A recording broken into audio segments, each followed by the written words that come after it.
Hi everyone. So I have a bunch of cubes that I almost never solve just because of how stiff they are. This is a Rubik's brand. This is a 48mm QJ, and it's just not fun to use them. So what I want to find out is does lubing them help at all? It won't make them good, it won't make them fast, but will it make it just smoother and more enjoyable to solve, just usable basically? So I'm going to be using this silicone oil that I got from my local RC shop. This is a TLR brand, but yeah, 15,000 weight. If you have another brand, this should give you an idea of the viscosity. It's not very thick because I don't want to do 100 solves to break it in. You know, I just want to squirt some in, see if it helps, and that's it. So I'll start with the QJ because it's smaller. That made no sense.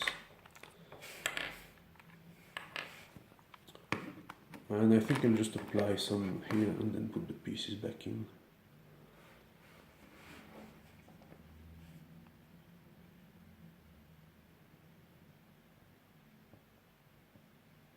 There we go. Just a few drops. And then I'll be breaking it in, I guess. That should do maybe a little more here. Just a touch. It shouldn't need much to improve if it helps at all. And I don't want to overlube it. If it works, you can always add more. You just put the pieces back in. There.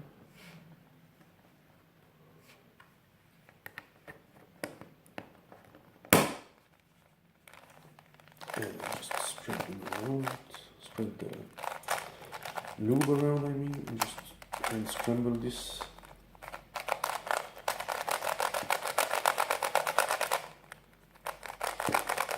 Yeah, already there's a massive improvement in feel.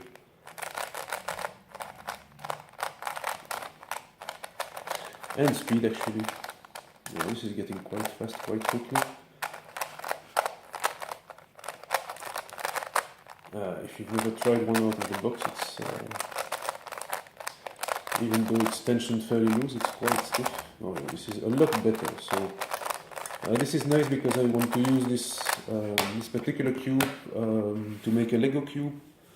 So I want it to turn somewhat decently, you know, to be usable. Now I will be solving both at the end of the video, but I'm very slow, so I'm keeping that for the end if you don't want to watch it. Let me just do the same with the Rubik's brand. If I can get a piece out. There you go. This was actually already lubed many years ago with Vaseline, which I don't recommend because on some plastics it actually destroys it. This particular plastic seems to be fine though. So as you can see, there's still a ton in the core and on the pieces. Hopefully you can see that. Maybe let me focus if I can. There you go. Still quite gooey, and it's fine. It's been in there for years. It didn't hurt at all. It helped actually, but you know, not to the point of making it smooth or fast. It's just a little bit. So I'll put about the same amount as in the QJ one. More or less, a little bit on each side, and that's it. Again, I don't want to overdo it. By the way, if you're wondering, this lube cost I think 7 or 8 euros, and considering what I put and how much there is, it will probably last me several years. So it's not a massive investment. If you're worried about that.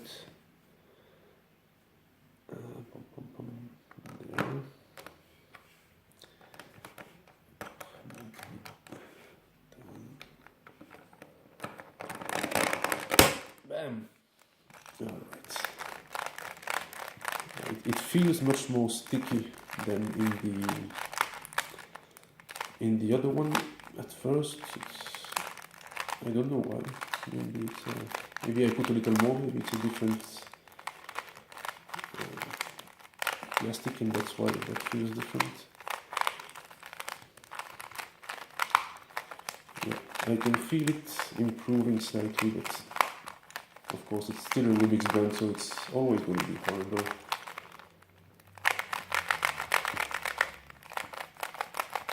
I think it may need a little more time than the other one to break in. I'm not sure.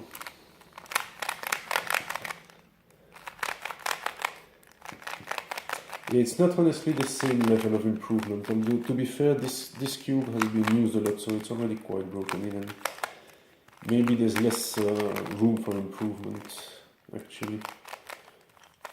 But yeah, it's pretty evenly spread, and it does feel a bit smoother, but yeah, maybe a bit faster. Not a great improvement, but I would still recommend it. So yeah, in conclusion, it's worth doing.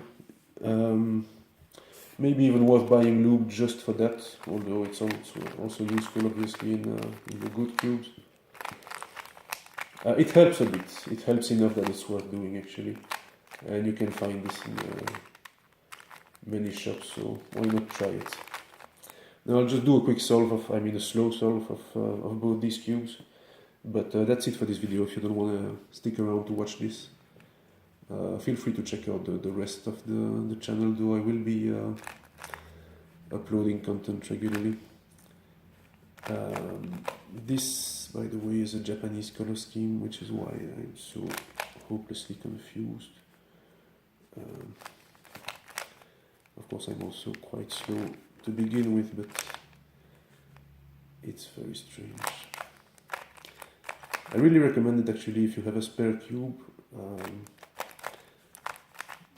Try a Japanese color scheme or just a different color scheme. It's kind of a fun way to feel a bit disoriented. Oh my god, what am I doing? There it is. It really destroys your recognition completely. You're looking for the wrong colors everywhere. You're missing this.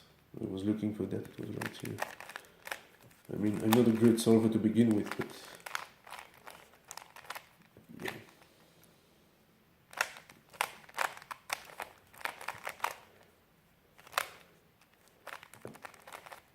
It can be kind of fun if you know someone who likes to brag a little about his speed and says he can solve it in under X seconds. Give him a Japanese color scheme and see how he does. It's not going to be brilliant, I think. This one has really massively improved. It's become quite enjoyable actually. I mean, it's still not a speed cube in terms of structure and performance and so on, but you can solve it fast, you know, which you really couldn't before. I think probably just Rubik's brand puzzles are hopeless, but anything else that is bad will be improved considerably with some lube. Yeah, this is nice. I will be solving this occasionally for fun actually. Very nice. Alright, see you later. Bye.